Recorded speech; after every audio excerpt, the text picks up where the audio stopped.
حضرات صحابہ کرام کے ایک دو واقعے سنا کے بعد ختم کرتا ہوں۔ ایک صحابی، کسی نے کہا جی بارش تو نہیں ہوگی، آپ کی فصل خراب ہو جائے گی۔ انہوں نے کہا کیسے خراب ہوگی؟ کبھی نہیں خراب ہوگی۔ انہوں نے کہا جی پانی ہے ہی نہیں، کنویں میں پانی خشک ہو گیا۔ انہوں نے کہا کنویں میں خشک ہو گیا، خدا کے خزانے میں تو خشک نہیں ہوا۔ آئے اور اپنی زمین میں 2 رکعت نماز صلاۃ الحاجت پڑھی اور دعا مانگ کے کہنے لگے مولا زمین والوں کے پاس پانی ختم ہو گیا، تیرے خزانے میں تو کمی نہیں ہے۔ ابھی دعا مانگ ہی رہے تھے، رحمت کے بادل آئے اور بارش برسنا شروع ہوگی وہیں پر۔ یہ ہے جب مولا سے تعلق ہو۔ حضور کے سامنے حضرات صحابہ کرام بیٹھے ہیں، قصاص کے متعلق حضور نے ایک فیصلہ فرما دیا، گردن قلم کی جائے یا ہاتھ کاٹا جائے۔ ایک صحابی اٹھ کے کھڑے ہو گئے اور اللہ کی قسم اٹھا کے کہا اس سے قصاص نہیں لیا جائے گا۔ صحابہ ایک دم حیران ہو گئے، یہ کیا بات ہو گئی؟ حضور نے فیصلہ فرما دیا اور یہ قسم اٹھا کے کہہ رہے ہیں کہ اس سے قصاص نہیں لیا جائے گا۔ حضور پوچھتے ہیں کیوں بھئی یہ بات تو نے کیسے کہہ دی؟ انہوں نے کہا میرا اللہ سے تعلق ہی اتنا ہے اور بھروسہ ہی اتنا ہے، اللہ کوئی رستہ نکال دیں گے، صلح کی شکل بن جائے گی اور قصاص نہیں لیا جائے گا۔ حضور نے فرمایا چلو شام تک موقع ہے۔ وہ شام ہونے سے پہلے دونوں گروپوں کی صلح ہو گئی اور وہ بری ہو گئے۔ انہوں نے کہا دیکھو میں نے قسم اٹھا کے کہا تھا نا، مولا کے تعلق کے اوپر میں نے ناز سے کہا تھا میرا مولا اس کا ہاتھ کٹنے ہی نہیں دے گا۔ یہ ہے مولا سے تعلق۔ آج ہم کسی کو کہہ دیں انشاءاللہ تیری کمیٹی نکل آئے گی، اللہ تیرا منہ مبارک کرے، پر ساڑی ایڈی قسمت کتوں؟ کیوں جی؟ ایسے گل تتورے ہیں یا نہیں یہاں پر؟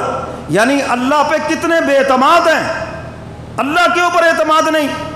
لگتا ہے آپ کا یہ ہو جائے گا اچھا کام، باجی ساڑی ایڈی قسمت کتھے ہیں؟ ہائے یہ خدا کے اوپر بد اعتمادی ہے۔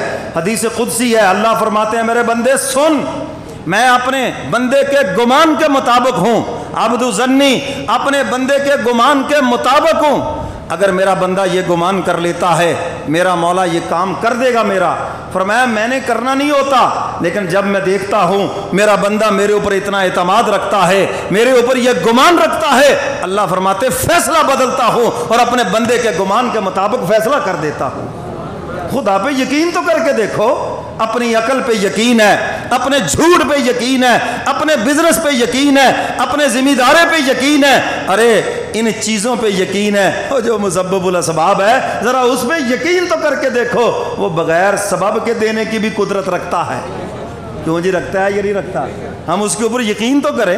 دکان پہ بڑا یقین ہے، اپنی عقل پہ بڑا یقین ہے، ملازمت پہ، زراعت پہ، ان چیزوں پہ بڑا، یہ سارے اسباب ہیں اور وہ مسبب الاسباب ہیں۔ حدیث مبارکہ میں ہے حضور فرماتے ہیں اسباب کے پیچھے بھاگتے پھرتے ہو، یہ اسباب کسی اور کے ہاتھ میں ہیں، فرمایا اس سے اپنا رابطہ مضبوط کرو، یہ اسباب سب تمہارے موافق ہو جائیں گے۔ اور اگر اللہ سے تعلق کمزور ہے اسباب ہوتے ہوئے پھر بھی کام نہیں ہوگا۔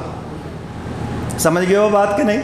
تو حضرت تھانوی رحمۃ اللہ علیہ فرماتے ہر ایک مسائل میں الجھا ہوا ہے، تو فرمایا آؤ مولا سے لو لگا لو، 2 رکعت نماز صلاۃ الحاجت پڑھو اور اللہ کو اپنا دکھ سناؤ، تکلیف سناؤ، اپنا غم سناؤ، اپنی بیماری سناؤ۔ یہ ممکن ناممکن میرے اور آپ کے منہ کی باتیں ہیں۔ ہاں جی ڈاکٹر کہتے جی اس کا علاج نہیں ہے، حکیم کہتے اس کا علاج نہیں ہے۔ ارے ڈاکٹروں کے دروازے بند ہیں، حکیموں کے دروازے بند ہیں، خدا کا دروازہ تو بند نہیں ہوا۔ کیوں جی اس کا دروازہ بند ہو گیا؟ اس کا دروازہ بند نہیں ہوا، بلکہ ڈاکٹر بھی آخر میں یہی کہتے ہیں جاؤ جا کے اللہ توبہ کرو۔ کہتے ہیں یہ نہیں کہتے کہ اللہ توبہ کر لو، کوئی باقی ہمارے پاس علاج نہیں ہے۔ اگر ڈاکٹروں کے پاس علاج نہیں ہے، ایسے 20 لوگ ہیں جن کو ڈاکٹروں نے جواب دیا اچھے بھلے پھرتے ہیں۔ بات سمجھ آئی یا نہیں؟ تو اس لیے اللہ سے اپنا تعلق مضبوط کرو۔ اللہ نے خوشیاں دی ہیں، سجدے میں سر رکھ کے اس کا شکر ادا کرو، کیونکہ جس طرح وہ خوشیاں دینا جانتا ہے لینا بھی جانتا ہے۔ اور اگر غم آ گئے، مصیبتیں آ گئی، مایوس نہیں ہونا، اس کے دربار کے اندر سربہ سجود ہو جاؤ اور اپنے مولا سے لو لگاؤ، اللہ جلد یا بدیر تمہیں اس مصیبت سے نکال دیں گے۔ اللہ مجھے اور آپ کو قرآن و سنت پہ عمل کی توفیق عطا فرمائے۔ وآخر دعوانا ان الحمد للہ۔